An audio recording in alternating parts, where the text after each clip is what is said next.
So, before we head off into some very strange things,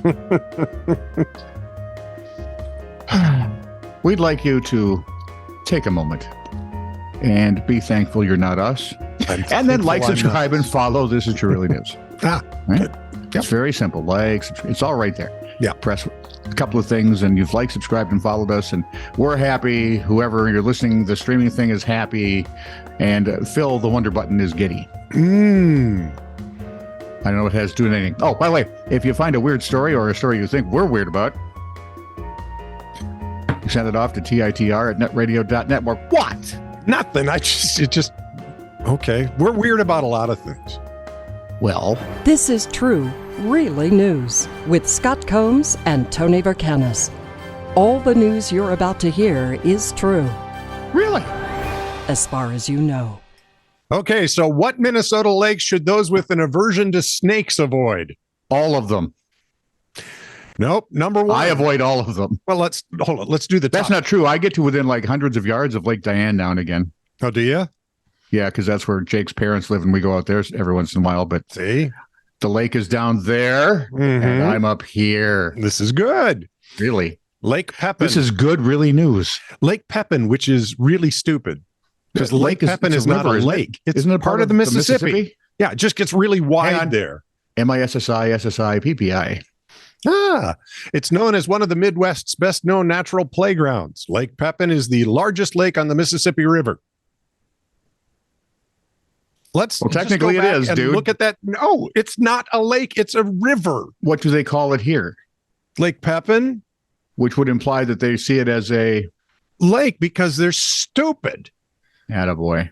So it naturally correct the socialist state we're in. That'll go good. That will. If you're being held against your will. Yeah, got it. Oh, there we go. I knew Ann worked for the state. I knew it. It naturally has an abundance. Why else should we hang out with you this long? It naturally has an abundance of plant life and aminals. 2 of the 3 species of water snakes occur in Lake Pepin. The kind that drown and the kind that don't. The common garter snake, which does not drown. Nope. And the northern water snake. They will bite you, by the way. Which does not drown. Yeah, but they'll only bite you if they really feel backed into a corner, because mostly like if you grab them by the tail and hold them by the tail. Yeah, they'll turn around, curl up and get you. Or the lazy. We had a lazy one who bit my friend on his leg because he just didn't really curl all the way up on here. And the worst part is we didn't even notice it till like a half hour later. Hey, dude, you're bleeding. Oh, what happened? Must have been the snake. Vampire snake. And by the way, both of those snakes are non-venomous, right? Venomous? Venomous. Oh, remind me, I've got a spider one with venom in it later. Red Lake. Tomorrow. Red Lake is situated in northern Minnesota's Beltrami County. It's the largest natural freshwater lake in the state. A peninsula separates Red Lake into 2 sections. Wait a minute. What? What about Superior? Superior also has Wisconsin and Canada around it. I don't trust them. It's our lake, damn it. It's the biggest contiguous lake, biggest lake within the borders of Minnesota. Is that better? No, but I'll go with it. Okay. The peninsula. Lake Superior is still bigger because Gordon Lightfoot sang about it. That's right. It's called Gitchy Goomy. Peninsula separates Red Lake into 2 sections. Although then it was Superior because it was said they don't give up their dead when the gales of November turn early, blow early. Anyway, big boat class, it was all the thing. Sorry, go ahead. The lake is home Red Lake, common garter snake and the plains garter snake, making it one of the most snake-infested lakes in Minnesota. Ottertail Lake. Hey, you're just listing off places I will never, ever get to. I've got one where I went, because I've been there. Covering an area of about 14,000 acres with a maximum depth of 120 feet. Ottertail Lake is one of the largest lakes in Minnesota. It's located in the west central part of the state. Do we have otters? And both the common we have otter lakes, and both the common garter snake and the plains garter snake love to call this lake home. Wasn't really my question, was it, Baldy? No, Do we have otters? Maybe. I mean, why would you remember those cool otters we saw? Let's name that lake after them. Okay. Yeah, we saw them 4 states over. Yeah, no. I don't know, whatever. Finally, Lake of the Woods. Known as the walleye capital of the world, Lake of the Woods is an enormous body of water spanning over 68 miles long with the longest lake shoreline in the world. Over 200. The whole world? Yes, over 25,000 miles. That's a lot. It borders Minnesota and the Canadian provinces of Ontario and Manitoba, and the common garter snake is the only water snake to commonly inhabit Lake of the Woods. So don't worry about it. No. But I will worry about the Amazon. Well, they're not really in Minnesota, so we're okay. I was reading a travel log by a guy who I feel like I should do a snake story next. Just works for the flow. Works for Oxford, and he was in the Amazon, and they were just kind of cruising down the river on one of those dugout canoes when a giant waterborne constrictor snake crawled right across his lap, came out of the water, across his lap, and into the water on the other side. Keep moving. Yeah. Nothing to see here. See, I'm not going south to visit the lakes or rivers. I'll stay right here. I don't even go north to visit lakes and rivers. Mostly because they're water and, All right. A Texas woman has recounted a terrible story of frightening magnitude, or is it a frightening story of terror magnitude? Okay. Either way, Peggy Jones from Silsbee, Texas. Good thing she's from Silsbee, Texas. What? I know this story. Really? Yeah. That's right. Is it the Silsbee, Texas near Beaumont? No. All I keep thinking is this is a good thing. It's like a Texas lady. Like not far from Louisiana. Right. A Massachusetts lady that would have had a stroke. Anyway, this is freaking good. Peggy was doing what homeowners do, mowing her lawn, when she said a snake fell on her, seemingly out of a crystal blue sky. A little parachute. I don't know how it controlled it. Wrapped itself around her arm, she told the NBC folks at KPRC TV. She said, the snake was squeezing so hard and I was waving my arms in the air. And then a hawk came swooping down, clawing at my arm over and over. It wanted the snake. Yes, it did. I just kept saying, help me, Jesus. Yeah, I could copy that. The quote I saw was she was slinging and it wouldn't sling off her arm. Yeah. Miss Jones said the hawk attempted at least 4 times to take the snake before eventually succeeding, leaving blood everywhere. Most of it the snakes, I think. Her husband then ran out to see what was happening. That must have been fun, because I'm guessing all this happened like in seconds. Right. Well, with the snake, from the time hubby went from one side of the house to the other, it was over. When he came out, all I was doing, yelling and screaming. He had no idea what I was saying. And I said, I thought I was bit by a snake. So she did what you would normally do when you're bleeding from a vicious snake hawk attack. Snake Hawk. There's a band name. Hawk Snake. No, I like Snake Hawk. You like Snake Hawk? Yeah. Ooh, White Snake Hawk. Yeah, that's not derivative. Ms. Jones said she went to the hops. The place where doctors and nurses go with sick people in a big building and stay there. She was treated for the cuts inflicted on her by the hawk and, bruises from the snake that wrapped herself around her arm. Apparently, the snake was striking her in the face and kept getting her glasses. Who's telling this story?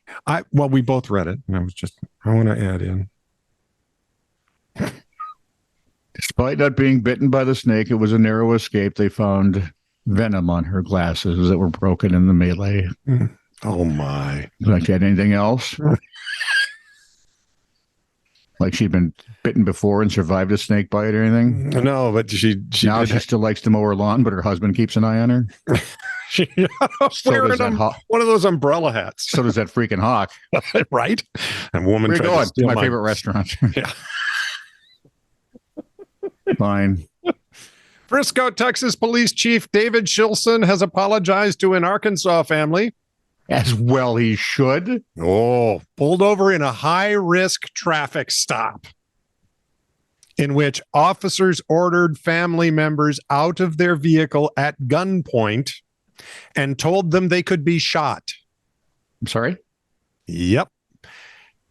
I mean, technically, they're correct. Yep. Oh, yeah. Yeah. And that's my fear with these guys.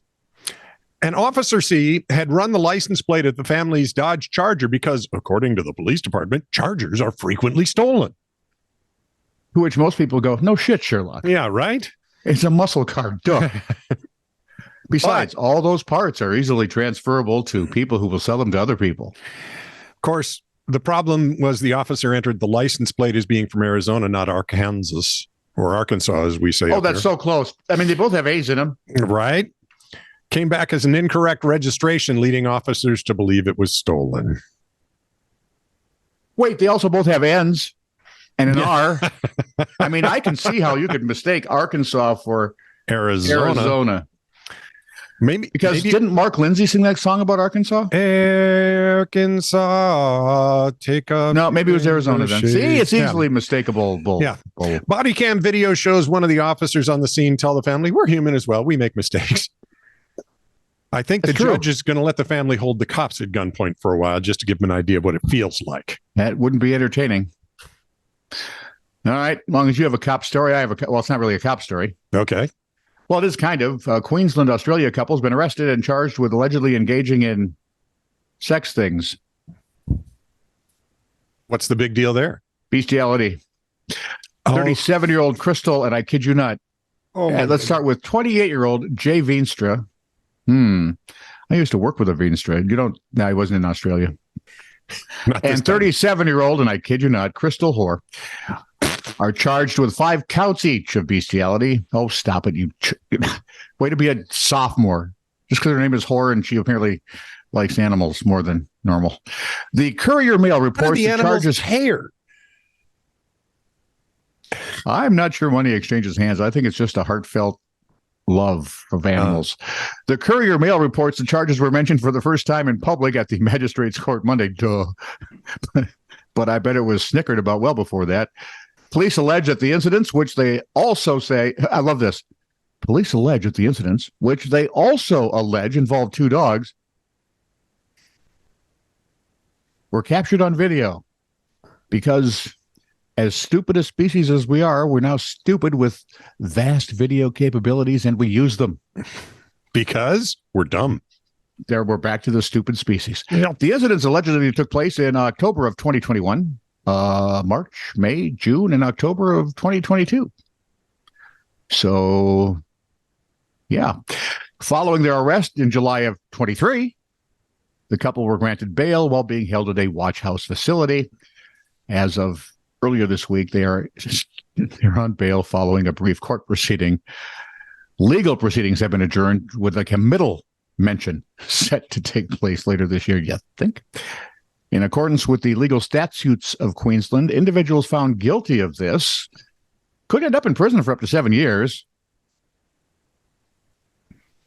See, this is just a weird story, but I personally found the conversation afterwards were more entertaining. The police will need a statement from each of the dogs to describe their ordeal in order to build up a case. Luckily, the Australian government has a dog interpreter. Photos of the dogs were withheld from publication because of their being underage. And my personal favorite, but what if they self-identify as canines? Isn't that how things work now? Oh my. Yes. Yeah, who are we to say anything about that? Yes, it is. This is true, really news.